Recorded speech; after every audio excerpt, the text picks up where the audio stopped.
Hello student, मैं अमृता अपने YouTube channel the exam roots में आपका स्वागत करती हूँ।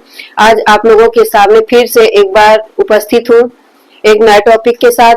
वही टॉपिक है, उसका जो पार्ट 3 है, उसी से संबंधित प्रश्न है जो एग्जाम में बार बार पूछे जाते हैं।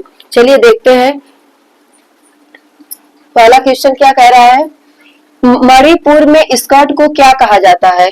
मणिपुर में स्कर्ट को क्या कहा जाता है? तो मणिपुर में स्कर्ट को क्या कहा जाता है? तो उसे पूमी कहा जाता है। अगला है, मणिपुर में पगड़ी को क्या कहते हैं? तो इसे जो है टर्बन कहते हैं।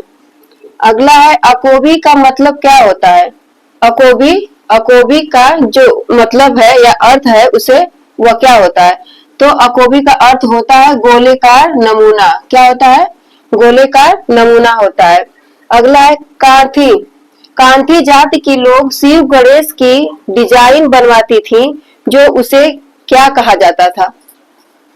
कांथी जाति के जो लोग होते थे वह शिव और जो गणेश होते थे उनके चित्र बनवाते थे, यानी उसकी जो बनवाते थे डिजाइन, उसे क्या कहा जाता था? तो उसे जो है पचथी पत्ती कहा जाता था। उसे पचथी पत्ती कहा जाता था। अगला है, बंजारा पोशाक में स्कर्ट को क्या कहा जाता है? बंजारा पोशाक में स्कर्ट को क्या कहा जाता है? तो उसे फेटिया कहा जाता है। उसे फेटिया कहा जाता है। अगला है, कच्छ की कढ़ाई किससे मिलती जुलती है? तो कच्छ की कढ़ाई जो है किससे मिलती जुलती है? तो यह राजस्थान की कढ़ाई से मिलती जुलती होती है। अगला है, गुजरात की कढ़ाई है। गुजरात की कढ़ाई कौन कौन सी है? तो गुजरात की कढ़ाई जो है सिंध कढ़ाई, कच्छ कढ़ाई और सौराष्ट्र कढ़ाई होती है। क्या कौन कौन सी होती है? सिंध कढ़ाई, कच्छ कढ़ाई और सौराष्ट्र की कढ़ाई होती है। कहाँ की? सिंध, कच्छ और सौराष्ट्र की कढ़ाई कहाँ की होती है? तो यह जो है गुजरात की होती है। अगला है, पंजाब के रफ्फू टाका और कच्छ के टाके के मिश्रण से क्या बनाई जाती है? फिर से देखिए, पंजाब के रफ्फू टाका, कहाँ का? पंजाब का रफ्फू टाका और कच्छ के टाके के मिश्रण से जो बनाई जाती है वह सिंध कढ़ाई कही जाती है। उसे सिंध कढ़ाई कहते हैं। अगला है, कुल्लू शॉल कहाँ की है? कुल्लू शॉल कहाँ की है? तो कुल्लू शॉल जो है हिमाचल प्रदेश की है। कहाँ की है? हिमाचल प्रदेश की है। अगला है, बंधेज को तमिलनाडु के मदुरई में किस नाम से जानते हैं?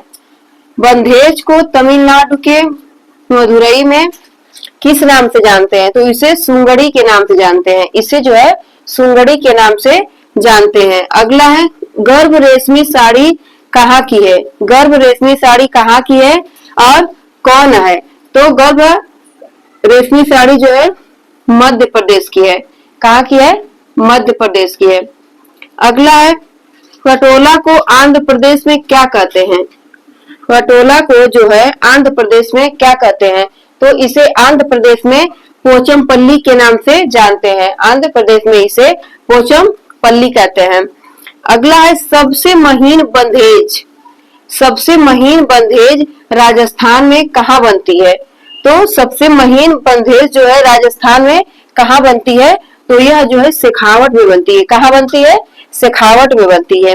अगला है, पीताम्बरी साड़ी कहाँ की है? क्या कहा गया है?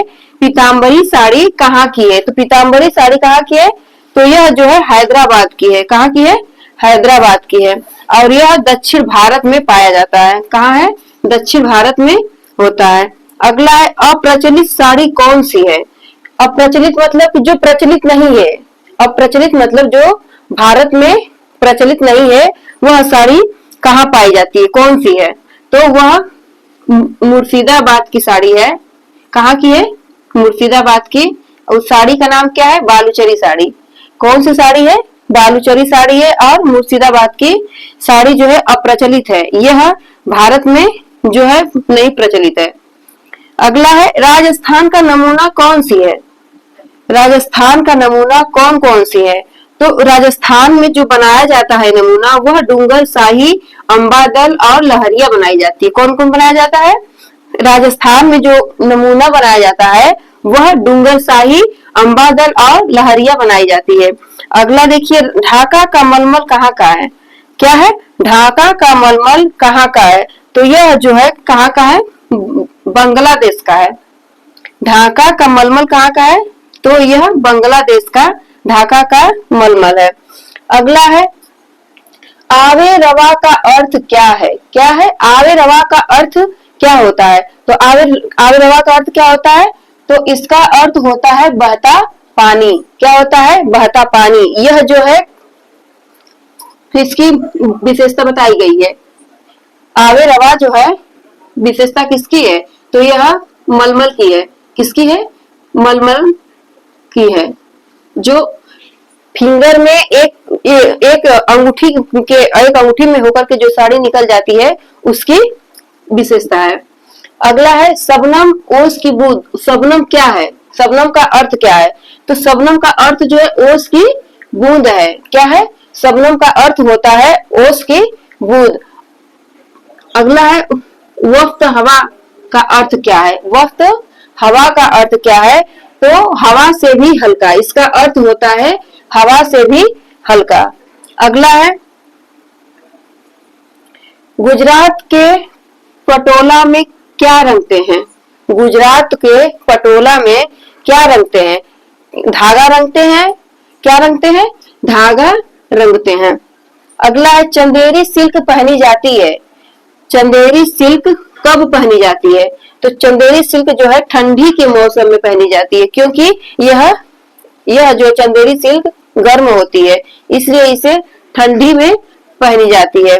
अगला है पीताम्बरी को किस नाम से जानते हैं, क्या कहा गया है, पीताम्बरी को किस नाम से जानते हैं, तो इसे पैठड़ी के नाम से जानते हैं। किस नाम से जानते हैं, पैठड़ी के नाम से जानते हैं।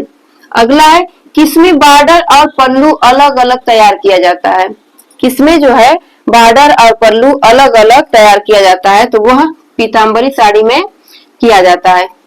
इसमें जो है पीताम्बरी साड़ी में जो है बॉर्डर और पल्लू अलग अलग बनाया जाता है और उसको अलग अलग क्या किया जाता है, बना करके उसे अलग अलग जोड़ा जाता है, तो वह पीताम्बरी साड़ी में होता है।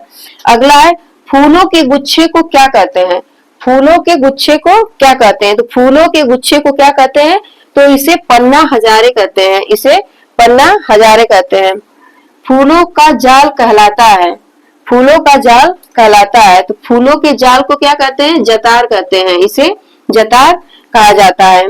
ब्रोकेड किस भाषा का शब्द है, ब्रोकेड किस भाषा का शब्द है, तो ब्रोकेड जो है इटालियन भाषा का शब्द है और यह किससे निकला हुआ है, ब्रोकाटो से निकला हुआ है। जो ब्रोकेड है वो इटालियन भाषा का शब्द है और ये ब्रोकाटो से निकला हुआ है।